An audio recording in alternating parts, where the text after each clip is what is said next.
కురుక్షేత్రంలో యుద్ధానికి వచ్చినప్పుడు ఆ యుద్ధంలో ఉండే తాతల్ని, గురువుల్ని, బంధువుల్ని వీళ్ళందరినీ చూసి వీళ్ళందరినీ వధించి ఈ రాజ్యాన్ని స్వీకరించాలా అని చెప్పి ఒక విషాదంలోకి వెళ్ళిపోవడం అనేది జరుగుతుంది.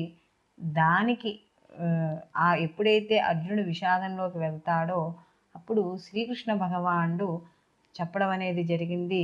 అదే మనకి భగవద్గీత చెప్పడం కూడా అర్జున విషాద యోగంతో మనకి మొదలవ్వడం అనేది జరుగుతుంది.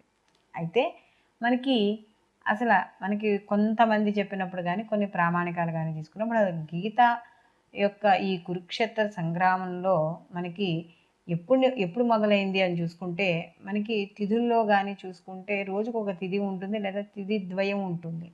కానీ మనకి ఇక్కడ